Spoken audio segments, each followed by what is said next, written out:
बीकानेर में रेल मार्ग से पहुंचे केंद्रीय कानून मंत्री अर्जुन राम मेघवाल ने सरदार वल्लभ भाई पटेल की 150वीं जयंती पर आयोजित प्रेस वार्ता में कई महत्वपूर्ण घोषणाएं की। उन्होंने कहा कि पूरे देश में राष्ट्रीय एकता का संदेश देने के लिए हर संसदीय क्षेत्र में यात्राएं होंगी।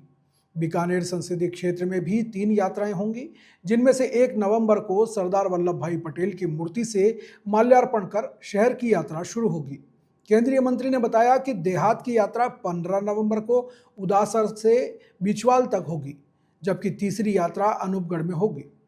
अनूपगढ़ की यात्रा की तिथि और रूट अभी तय करना बाकी है। ये यात्राएं 31 अक्टूबर से शुरू होकर 25 नवंबर तक चलेंगी। अर्जुन राम मेघवाल ने कहा कि सरदार वल्लभ भाई पटेल के जन्म स्थान से शुरू होकर 150 किमी की यात्रा केवड़िया में उनकी सबसे ऊंची प्रतिमा तक जाएगी। इस यात्रा का नेतृत्व खेल और युवा मंत्री मनसुख मांडविया करेंगे। हर जिले से 150 किमी चलने वाले 2 कार्यकर्ता इस यात्रा में शामिल होंगे और केंद्रीय मंत्री ने कहा कि भजनलाल सरकार के 2 साल पूरे होने पर रिपोर्ट कार्ड भी पेश करेंगे, जिससे पता चलेगा कि उन्होंने कितना काम किया। उन्होंने कहा कि सरकार संवेदनशील और मूंगफली खरीद में सुधार करने की कोशिश कर रही है। अर्जुन राम मेघवाल ने बताया कि बीकानेर वासियों की काफ़ी समय से सिरेमिक हब बनाने की मांग रही है, क्योंकि यहाँ कच्चा माल उपलब्ध है। सिरेमिक उत्पादन के लिए बड़े बड़े ग्रुप आने को तैयार हैं। इसके लिए गैस पाइपलाइन और गोबर गैस के प्लांट स्थापित किए जाने की बात चल रही है। सरदार पटेल साहब की 150वीं जयंती 31 अक्टूबर, इस अवसर पर पूरे देश में एकता और अखंडता की एक शपथ ली जाएगी। उसके बाद हर संसदीय क्षेत्र में 10-10 किलोमीटर की 3 पद यात्राएं, उसमें सामाजिक कार्यकर्ता भी, विभिन्न दलों के कार्यकर्ता भी, विभिन्न वर्गों के कार्यकर्ता, जनता, मातृशक्ति, युवा, किसान, ये सब उसमें जुड़ेंगे, पैदल चलेंगे। उसके बाद 150 किलोमीटर की पद यात्रा सरदार पटेल साहब के गांव से शुरू होकर के केवड़िया तक जाएगी। उसका नेतृत्व हमारे केंद्रीय मंत्री मनसुख मांडविया करेंगे। उसमें भी हमारे जिले के 2 ऐसे कार्यकर्ता चुन करके जाएंगे जो 150 किलोमीटर की पद यात्रा कर सकता है। तो इस तरह का एक ये कार्यक्रम पूरे देश में रहने वाला है, जिसमें देश एक बना सरदार पटेल साहब के नेतृत्व में उनकी सूझबूझ के करते हैं।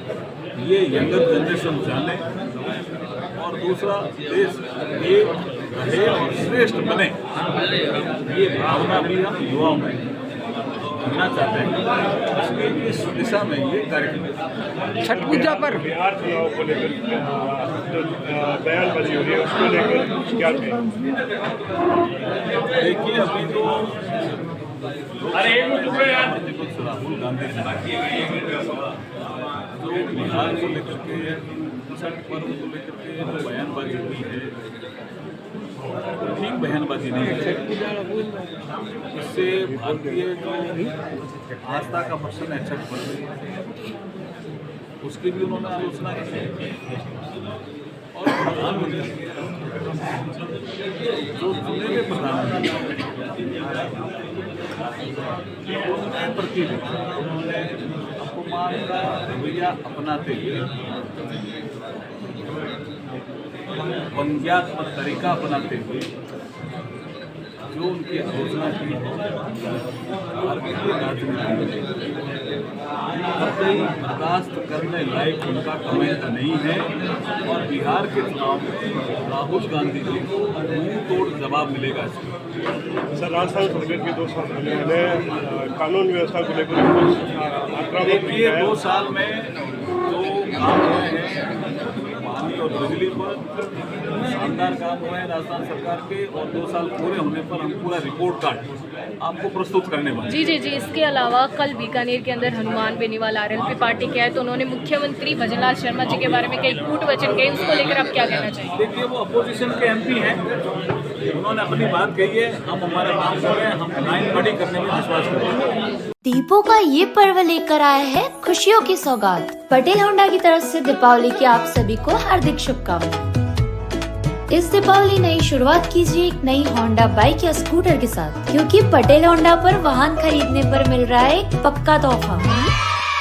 बस अपनी एक होंडा खरीदिए और फिर उठाइए एक स्लिप इस बॉल से, जिसमें छुपा है आपका श्योर गिफ्ट, सूटकेस या डफल बैग। हर ग्राहक है विजेता, हर खरीदारी है खुशियाँ भरी। पटेल होंडा में आपको हर गाड़ी के साथ मिलेगी एक खास याद और तोहफा। तो देर मत कीजिए, ऑफर मान्य है सिर्फ 17 अक्टूबर 2025 तक। आज ही आइए पटेल होंडा पर अपनी नई होंडा लेकर जाइए और इस दीपावली को और भी खास बनाइए। देखो, मैं तो स्कूटी खरीदने पर गिफ्ट में मिला सूटकेस लेकर जा रही हूँ, आप भी ले लेना, ठीक है? आज से बाय बाय।